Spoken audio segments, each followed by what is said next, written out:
ચાલો આજે આપણે જઈએ ઇન્દ્રોડા પાર્ક.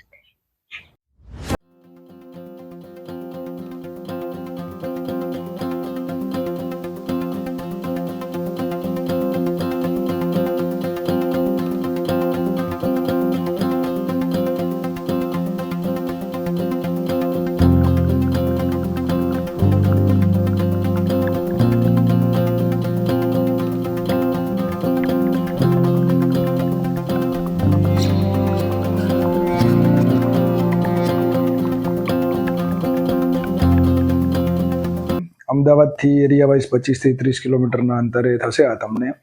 અને તમે જેવા એન્ટર થાવ ને એટલે સિટીમાંથી તમે કોઈ જંગલ એરિયામાં આવી ગયા હોય ને એવી તમને ફીલ આવશે. એકદમ એટમોસ્ફિયર સડન ચેન્જ થઈ જશે. શહેરના ટ્રાફિકવાળા વિસ્તારમાંથી તમે છે ને જંગલ એરિયામાં આવી ગયા ને એવી ફીલ તમને આવશે. ચલો જઈએ તો.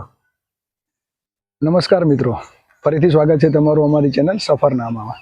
આજે તમને લઈ જાઉં ઇન્દ્રોડા પાર્ક, જે ગાંધીનગરમાં આવેલું છે. તમે પાછળ જોઈ શકો છો, અહીંયા સારું એવું પાર્કિંગની વ્યવસ્થા છે. અમદાવાદ અને ગાંધીનગરના લોકોને આ ખબર જ છે, પણ જે બહારની પબ્લિક આવે એમને કદાચ આ જગ્યા નહીં ખબર હોય, તો એમના માટે આ વિડીયો બનાવું છું. ચલો જઈએ. અહીંયા પાર્કિંગની સારી એવી ફેસિલિટીઝ છે. પબ્લિક વધારે બી હોય તો તમને પ્રોબ્લેમ નહીં થાય. આ સામે ટિકિટ બારી છે.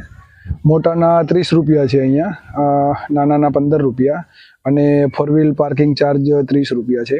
અહીંયા ખાલી એક જ વસ્તુ છે કે અહીંયા કેશ જ ચાલે છે, ઓનલાઈન પેમેન્ટનો ઓપ્શન નથી. તો તમે આવો તો થોડો કેશ જોડે રાખજો. ચલો મુલાકાત લઈએ. અહીંયા ઇન્દ્રોડા પાર્કમાં ડાયનાસોર પાર્ક આવેલું છે. આ એનો મેઇન ગેટ છે, તમે જોઈ શકો છો. બીજું એક વનસ્પતિ ઉદ્યાન પણ છે અને ઓપન ઝૂ પણ છે. તો ચલો મુલાકાત લઈએ. ઇન્દ્રોડા પાર્ક સાબરમતી નદીના કિનારે આવેલું છે અને ટોટલ 400 એકરમાં ફેલાયેલું છે. અને ભારતમાં ડાયનાસોર પાર્ક તરીકે ઓળખાય છે. ભારતમાં એકમાત્ર આવેલું આ ડાયનાસોરના અસ્મિઓ, જે તમે ફોસિલ કહો એ સાચવતું હોય ને એવું એકમાત્ર ઉદ્યાન છે, જે ગીર ફાઉન્ડેશન જે છે એના થ્રુ સંચાલિત છે. બાળકોને શિક્ષણ પોઈન્ટ ઓફ વ્યૂ બી તમે જુઓ તો લગભગ ભણવામાં બધાને આવે તો જ્ઞાન સાથે ગમત મળે એવી આ જગ્યા છે. અને મોટાઓને પણ મજા આવે એવું કુદરતી વાતાવરણ અને જે સ્પેશિયસ છે, તો તમને કોઈ ભીડ કે એવું કંઈ નહીં લાગે અને હરવા ફરવાની મજા આવે અને ચોખ્ખાઈ પણ સારી એવી છે. તો તમે મુલાકાત લેશો તો તમને ગમશે.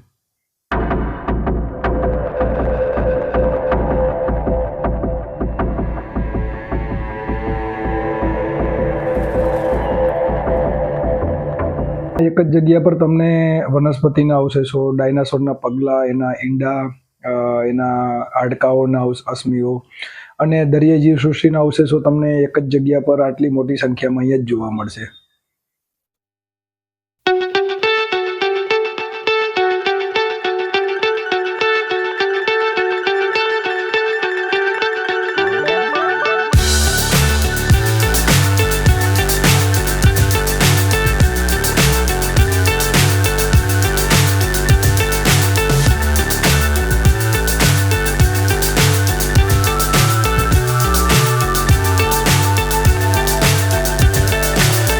So high I'm hypnotized. What's up is down, what's left is right. Chasing stars and holding you. I can't see the end, but we'll see it through.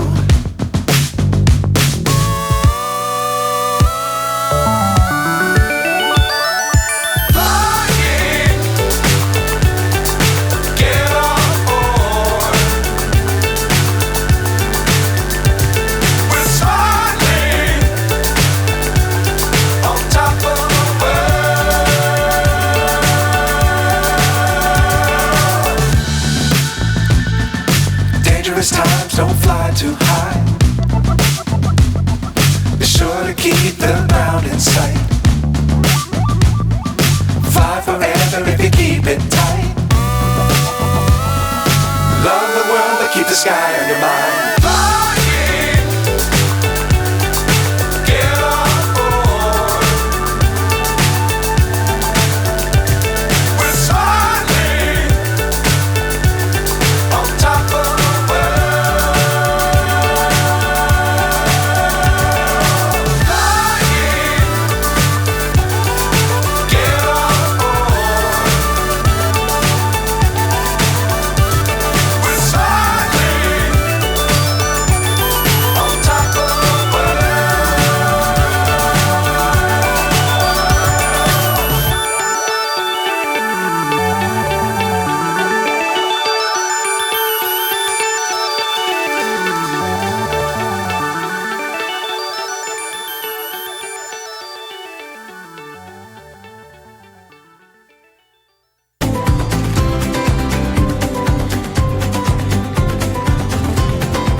Dinosaur ઉપરાંત સૌર મંડળ છે અને પૃથ્વીનું જે કોર છે, પૃથ્વીના ગર્ભમાં જે લાવા છે એની આકૃતિ પણ તમને જોવા મળશે.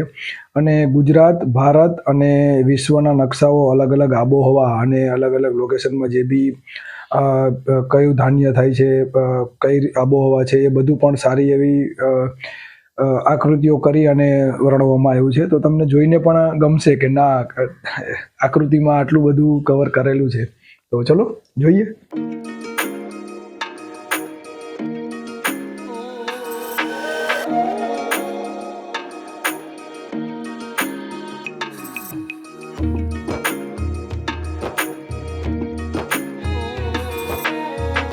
તમને સાઇનબોર્ડ મળી જશે. ત્યાં આગળ એક ઓપન સ્પેસ છે, ગાર્ડન જેવું બનાવેલું છે. ત્યાં તમે રેસ્ટ કરી શકો છો. ચા નાસ્તો લઈ ગયા હોય જોડે તો નાસ્તો બી ત્યાં અલાઉ કરે છે લોકો. બસ ખાઈ પીને કચરો આમ તેમ ના ફેંકતા, ત્યાં કચરા પેટીઓ આવેલી છે, તો થોડું ચોખ્ખાઈનું ધ્યાન રાખજો. એનાથી આગળ તમે જશો એટલે સર્પ ગૃહ આવશે, જેમાં અલગ અલગ પ્રકારના બહુ બધા સર્પ અને અજગર પણ રાખેલા છે.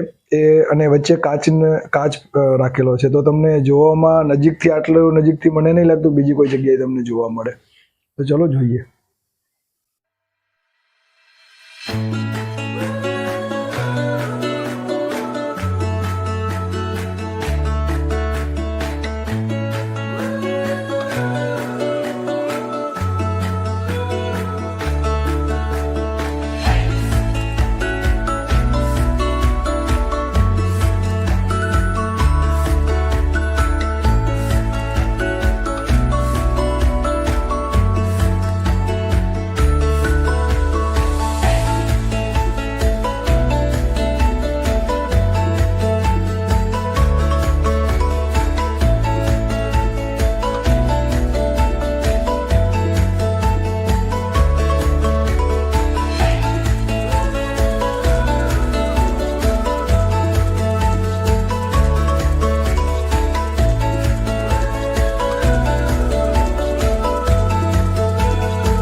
સર્પગૃહથી તમે જમણા હાથે જશો તો તમને સિંહ, વાઘ અને દીપડાના પિંજરા મળી જશે. અહીંયા મેઇન ખાસિયત એ છે કે સિંહ અને વાઘના જે પિંજરા છે ને, એકદમ ખુલ્લા પિંજરા રાખેલા છે. અને અત્યારે સફેદ વાઘ અને સિંહ બંને આરામમાં છે. તો ઝૂમ કરીને સીન લીધો છે, કદાચ તમને ના પણ દેખાય. અને દીપડાભાઈ, જે લેપડ કહેવાય, એ કદાચ ડાઇટિંગ ઉપર હોઈ શકે, તો આમ તેમ લટાર મારતા હતા, તો એ નજીકથી જોવા મળ્યા છે. બાકી વાઘ અને સિંહ બંને આરામમાં છે અત્યારે.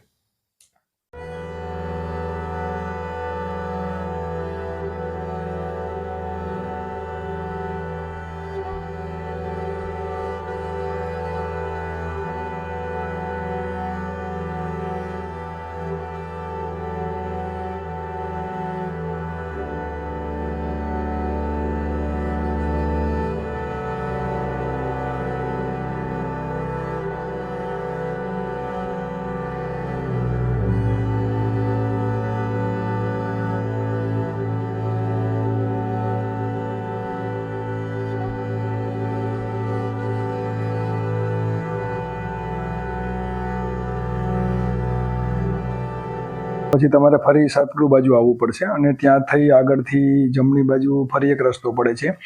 ત્યાં પંખીઓના નાના અને ઓપન બહુ બધા પિંજરાઓ આવેલા છે અને લગભગ 30+ એટલે કે 30 કરતાં વધારે અલગ અલગ પક્ષીઓ છે અહીંયા. તો તમે જુઓ અને આનંદ કરો.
આ બ્લુ વેલનું આડપિંજર છે.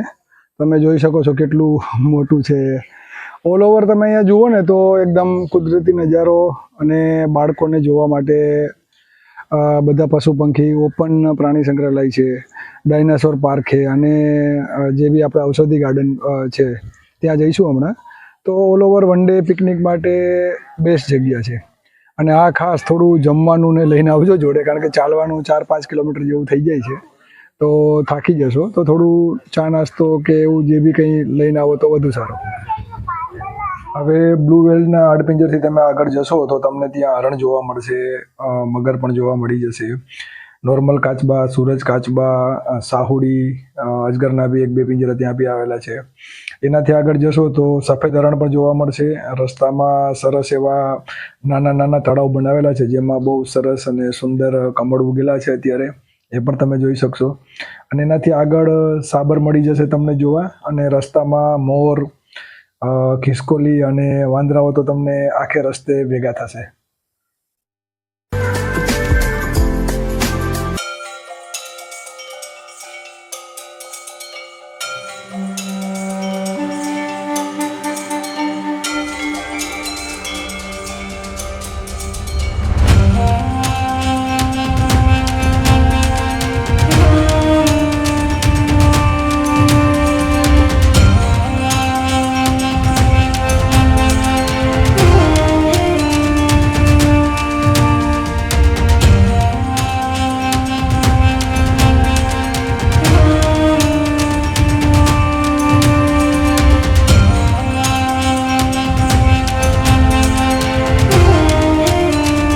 લસણની ચટણી, દહીં અને થેપલા હોય ને તો હાલો જમવા બીજું.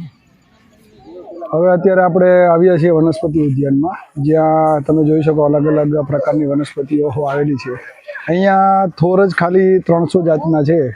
હમણાં એનો વ્યૂ લઈએ છીએ, પણ એકદમ ના જોઈ હોય ને એ બધી વનસ્પતિઓ તમને અહીંયા જોવા મળશે.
ડાયનાસોર ઝૂ અને વનસ્પતિ વાળું અમે બધું ફરી લીધું છે, તો અમે હવે ઘરે જઈએ છીએ.